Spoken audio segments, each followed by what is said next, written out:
能请老板拍是最好，因为回去拍好会比较有楼下会骂人。对，然后你手也可以摸在上面，不是碰锅子哈，不是碰锅子，通力合作，展现这个啊。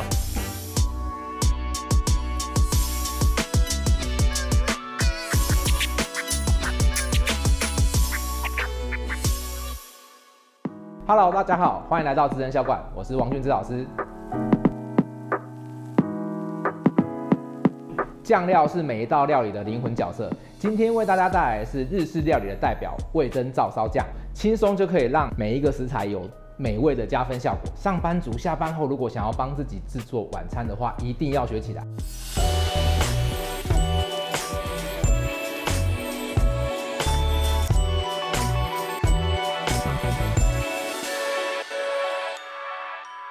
在台湾最常见的味噌有3种。黄味噌、赤味噌跟白味噌，那这3种主要的区别就是在于它的曲菌跟盐分的多寡。由浓至淡的区分的话，是从最浓的赤味噌、中间的黄味噌跟最淡的白味噌来做区分。可以依你喜欢的品牌跟风味去购买。你要用单一的味噌做 ，OK？ 那你要混着做，比如说黄味噌加赤味噌，或者是赤味噌加白味噌混在一起做也没有问题。它就是把我们这边5种材料合在一起，就可以制作完成了。因为这边都称好了啦，那我接下来就是先准备一下我的姜，按照配方栏讲的公克数16公克，我要磨成姜泥。那如果你有这个机器的话，你当然也可以用打的。那如果你是做的比较多去保存的话呢，你可以放在保鲜盒。放个2周应该没有太大的问题，但是你中间你还是要试一下它的味道，避免它坏掉。然后第2个需要注意的保存事项是，你每次使用的时候，你必须用一个干净的容器去把它盛出来，不要交叉污染，导致我们的味噌照烧酱坏得特别快。味噌这个东西在日本是非常常见的，它除了我们最常见的味噌汤以外，可以做煮物就是比较浓口的一种味噌煮，也有可以做腌制的东西，像是味噌腌小黄瓜跟烤肉的刷酱，它的应用范围其实是很广的，而且它是比较具有营养价值性的。它本身是黄豆制品嘛，所以它有一定的蛋白质含量，然后并且有锌、矿物质跟维生素，而且它是发酵制品。发酵的东西它有一个特别的营养素，对我们人体是有帮助的。所以其实味噌呢是一个比较有营养价值的一个产品，也可以常吃，制作上面风味也都很好。姜呢，如果你喜欢姜的味道比较强一点的话，你也可以磨得多一点点，稍微多一点没有关系。然后我们把这些材料呢全部都把它放进去就可以了。来，我们这个配方呢是一个大致上的方向。如果你喜欢哪一个味道比较多一点，比如说你喜欢酱的味道多一点啊，或者是味噌的味道多一点，你就可以在某一个食材加的比较多这样。今天我们也会用这个味噌照烧酱来做2个方便又快速的料理。当然它一定要好吃又健康。在家里面，我们先把这个酱料预先做起来，甚至鲑鱼你也可以先腌起来，要吃的时候拿出来加热就可以了。好，我们看一下慢慢的把它搅拌均匀啊。用这种打蛋器它比较好操作，因为味噌是比较浓稠的像我们现在这样子，这个酱制作完成，就可以把它按照我们刚刚讲的保存方式去把它做保存。像这个，噔噔，它就做完了。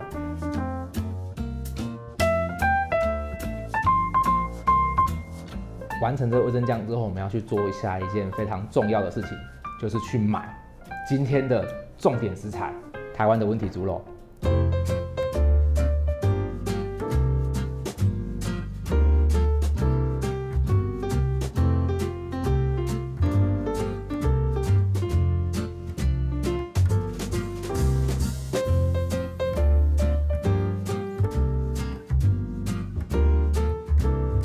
我们来到东门市场，今天的料理是猪排味噌照烧盖饭。最主要的食材呢就是猪肉，我们使用的是台湾温体猪肉，温体猪肉非常好，那我们就来采买吧。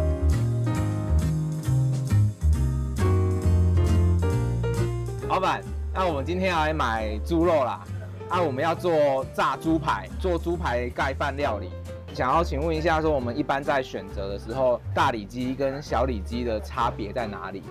这个是小里脊嘛？是这个是大里脊嘛？对。那大里脊它今天我都卖的差不多了，要不然它有这个两色的来做，应该是不错。大里鸡为什么会有一个两色的啊？就是靠近夹心肉那边呢、靠近梅花肉那边的，所以所以它会两色。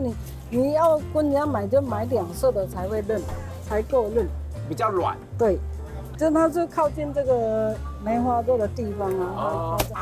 梅花肉还有一个它散的收在的是人家。对，好，原来如此。那小里鸡人家说就是比较软。也不见得，因为你假如要切厚一点再来拍，那应该是不错。如果说刚要学煮菜的那个新手，我们像这样子传统市场、东门市场，我们来这边挑肉，他要煮汤的话，哪一个部位是适合新手去选择的这个猪肉部位？有人是喜欢用这个，它肉多又软。对。但是它价钱比较高。这是小猪肋排，这个是肋排呀。猪肋排那个位置，对，这个红烧、混蒸、煮汤都 OK 啊。现在年轻人他吃好吃就好，他就买这个。要炖排骨，我就介绍他们用这个因为它煮不老。这个是什么部位？梅花排骨。炖比较久的就会选这个。炖久了也不会老。好，梅花排骨。对，好。谢谢老板。我先买个这个腰内肉啦，帮我切一下哈。好，这样子你就要这样子才可以拍哈。对。好，谢谢。连拍都省下来了。对。能请老板拍是最好，因为回去拍会比较。有楼下会骂人。对。好哥跟我家喝。好。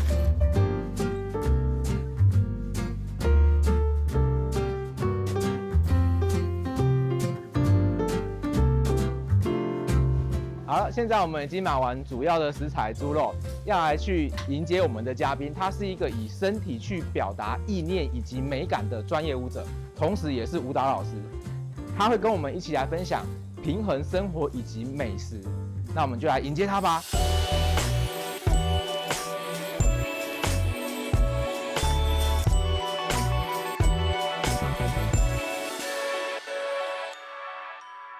我们来介绍今天的职人来宾 Howard。Hello， 大家好，我是 Howard。Howard 就是原空间舞蹈教室的老师，而且他是文大华冈舞团定期展演跟海外巡回的舞者。我有准备一个小东西，就是这里，这边是我画的有小猪，下面还有一个鲑鱼，这应该看得出来是鲑鱼吧？对，我觉得这很可爱。其实我真的觉得这很可爱。对，下面还有海洋啊，跟我的签名。对，你有签名呢？还有签名。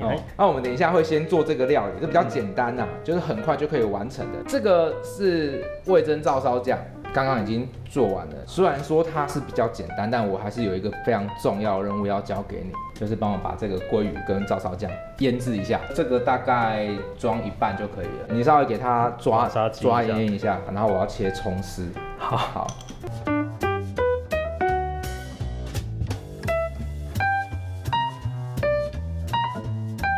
2小时过得很快，我们的鱼已经腌制好了。那如果下班时间很晚，那有没有更快的方式？基本上这个鲑鱼还是要腌制一段时间呐。你即便没有2个小时，可能还是需要40分钟到1个小时，那味道可能不够进去。这个时间可能没办法缩短，但是我们可以提前准备。比如说我提前1天，先把酱料做好，然后就把鲑鱼腌好，用那个夹链袋，或者是保鲜膜，我们把它冰在冰箱里面。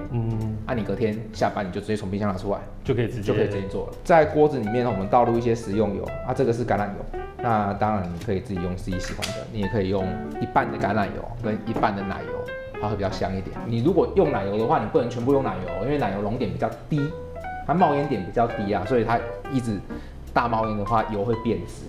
好，那我们现在就是先把这个锅里面的温度先把它拉起来。你看它现在其实就是会有一点点这边空气在流动的感觉，就是有热度了。然后你手也可以摸在上面，不是碰锅子哈，不是碰锅子，就是这样子感受一下。它有热气，有一个小小的热气。有。那基本上就可以。然后你看有它的流动，也会比较有那个液态一点。只要遇到油温过高，先把火关掉或整个拿走。先煎呐。看一下，那基本上呢，它就多少会有点喷。那如果你希望它不可以比较不喷，你可能就是把它擦得干一点。一开始的时候，我们先煎这个鲑鱼的表面，让它有点微微的焦吗？再转为小火，让它慢慢的去焖烧，热循环的关系。然后我们就来检查一下它有没有焦刺感。煎了大概几分钟，它已经会慢慢上色，我们这个时候就可以帮它翻面。哎呀，你看，哇，色泽啊，是因为酱料经过梅纳反应之后产生。它这个要特别注意，现在这样还好，那如果再深一点，就焦掉，就是焦掉，然后再把它盖起来。现在盖回去之后，大概在3分钟左右，它就会好了。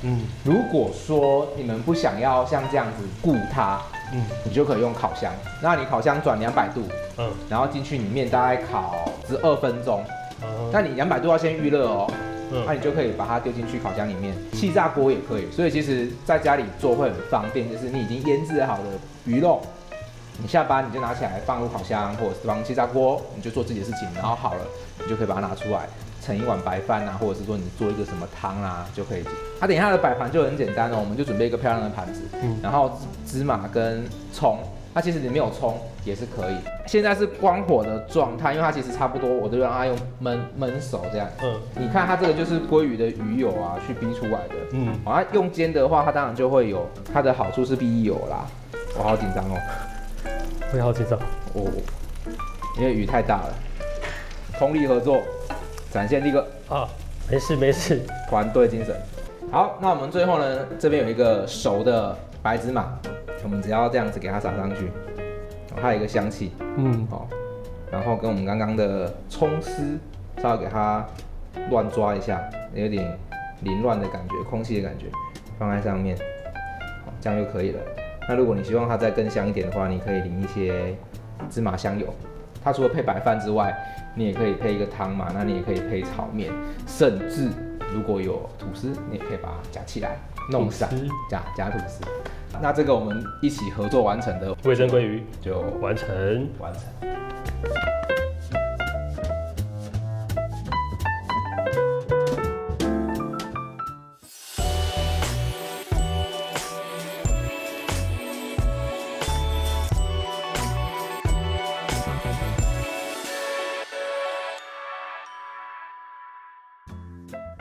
我们现在来做这道菜 ，OK， 困难的交给你，切洋葱。切丝1/4颗就可以了。好，这交给你。我现在来做腌肉的部分。这边是我们在东门市场买的腰内肉，就是猪里脊。好，我们简单的把它腌制一下。来，米酒、白胡椒，那个能多丝就多丝。我尽力。然后我们这边猪肉部分再一点盐巴，抓腌一下。要煎之前啊，再撒太白粉。如果没有太白粉的话，用玉米粉也可以。要煎之前你再腌制就好，不要预先腌制。你先腌制的话呢，它会就容易表面有点潮湿，会没有达到我们想要的那个效果。现在我们这个油锅里面呢已经够热了，所以呢我就会先来煎一下这个猪肉。这个猪肉基本上会煎到接近全熟啦。这个很好做的原因是，等一下我们还会进行一次类似像酱烧的环节，你稍微有点没熟，但那个地方也会熟。你看这个肉啊，它是不是有变灰白色？对。然后慢慢的灰白色的这个色子会往上跑，跑到渐渐往中间靠拢。然后你看这边是不是饱和系数就没有那么高？那代表说它已经从底部熟，已经往上透上来了。像这一片，我们就可以翻面。那其他的就还没，就可能说，这片也可以翻，好 ，OK， 我们这边翻面，好，那先检查一下，然后这2片就这片比较厚，对，等一下，这片也可以先翻面，好，然后这个等一下翻面，翻面完通常再煎个大概40秒左右到1分钟，它差不多就接近熟，你再看一下这样，就不要到全熟。基本上你这边就算全熟也没关系，可是你不需要煎到全熟啦。但如果不小心煎到全熟，它不会吃起来柴柴的吗？全熟 OK， 但是你不要煎到就是 overcook 就好了。好呀。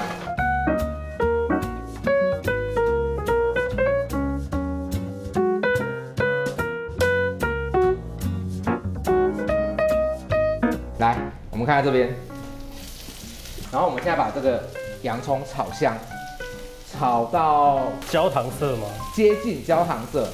你可以到它没有这么焦色也没有关系。你真的其实你真的有在煮菜，因为这个贴子真的蛮均匀的。你帮我打2颗蛋在里，它有蛋白蛋黄也 OK， 就是不要全部都变成纯蛋液，有混合，对，有混合的感觉这样子。好的，像这样差不多，就是开始有点软化，然后有点体积缩小，这样就可以。这个洋葱炒的差不多，我们先加一些水下去，那150到200cc 左右，先稍微煮一下，洋葱的味道会释放出来。然后我们这个是味噌照烧酱嘛，要把它加进去里面，然后到时候蛋液也下去，煨一下，让它味道啊就是融洽在一起。基本上到这个时候，我们会稍微试吃一下它的味道对不对。那如果你觉得味道不对的话，你就可以比如说加盐啊、加糖啊，做调整。好像这个时候呢，我们这个猪排啊。就下去煨。为什么刚刚说，你稍微有一点点不熟的时候，就是利用这个时候再给它煨煮一下，然后让猪排去吸这个酱汁，因为它里面上面是有挂太白粉，太白粉会抓那个酱汁。那一般来讲，我们会用那个炸猪排，那我们今天吃的比较健康一点。好，这个倒上去，好，停一下，稍微停一下，然后晃动一下。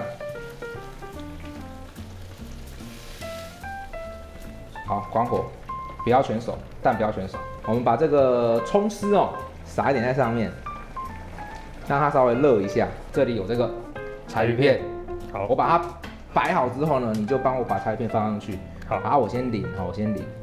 哇，这个就很香了，这个很香。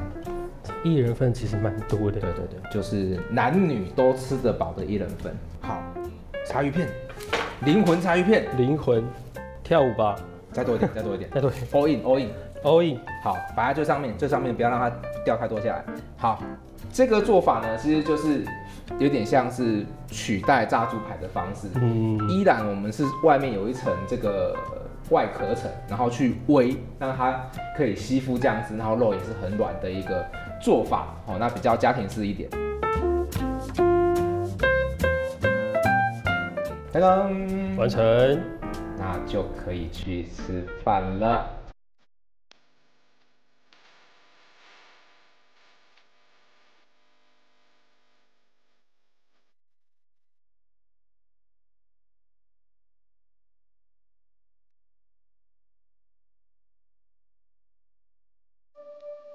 到了我们现在最期待的吃饭时间了，吃饭喽！吃，不要客气啊！对，我也想要先吃鱼。Howard，你觉得这个鱼吃起来如何？我觉得有点像那个鳗鱼饭的那种酱汁就是那个日式照烧酱汁啊。对，甜，然后酱香。对，我觉得很好吃它那个猪肉真的很软。对，因为我以为会那种很柴的，因为它煮过、煎过之后又再煮，我会比较柴，但没有外面那个保护层很重要，炸猪排也是一样道理。炸猪排就是有一层面衣。它在180度油温里面炸的时候，它才不会直接受热，然后导致水分流失过多。对。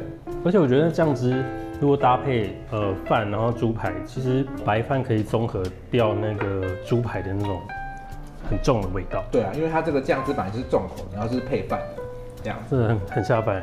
对啊，它就是日式的家庭小料理。然后再搭一点酒啊，或是茶。酒茶都可以，真的。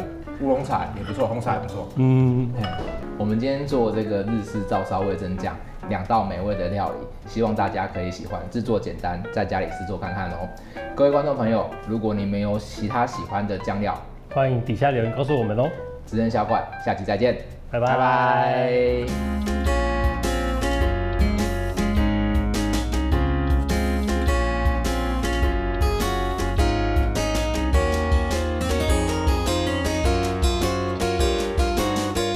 好，那就是 hold 住，现在能动还是不能动？